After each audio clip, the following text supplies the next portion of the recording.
தற்போது கன்னிவாடியை முகாமிட்டு கடந்த 7-8 மாத காலமாக ஒரு மிகப்பெரிய தனியார் நிறுவனமானது காற்றாலைகளை அமைத்து அதன் மூலம் கிடைக்கின்ற மின்சாரத்தை எடைக்கல்பாடியில் ஒரு சப்ஸ்டேஷன் அமைத்து அங்கிருந்து பரமத்தி வரை உயர்மின் கோபுரம் வழியாக மின்சாரத்தை கொண்டு செல்கிறார்கள்.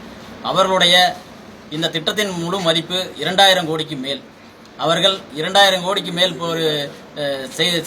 போட்டு தொழில் செய்பவர்கள் அந்த மின்சாரத்தை கொண்டு செல்லும் உயர்மின் கோபுரம் அமைக்கும் விவசாயிகளுக்கு எந்த விதமான இழப்பீடையும் முறையாக செய்வதில்லை. முறையாக செய்ய வேண்டும் என்றால் அந்த திட்டத்தின் ஒரு 10% விவசாயிகள் கொடுக்க வேண்டும். தலா 1 கோடி ரூபாய் கொடுக்கும் அளவுக்கு அவர்களிடம் அந்த பொருளாதாரம் இருக்கிறது. ஆனால் அதை செய்வதில்லை. 20,000, 50,000, 5 லட்சம் என்று அவர்களை மிரட்டியும் பொய்யான தகவலையும் கூறி இந்த வேலையை செய்து வருகிறார்கள். அதற்கு மாறாக தலா 1 கோடி இல்லாவிட்டாலும் தலா 50 லட்சமாவது ஒவ்வொரு விவசாயிகளுக்கும் கொடுத்து இந்த திட்டத்தை செயல்படுத்த வேண்டும். இந்த இழப்பீடு என்பதே விவசாயிகள் சம்மதித்தால் மட்டுமே. விவசாயிகள் சம்மதிக்காத அந்த தருணத்தில் அவர்களை விட்டுவிட்டு அடுத்த சம்மதிக்கின்ற விவசாயிகளின் வழியாக இந்த திட்டத்தை செயல்படுத்த வேண்டும்.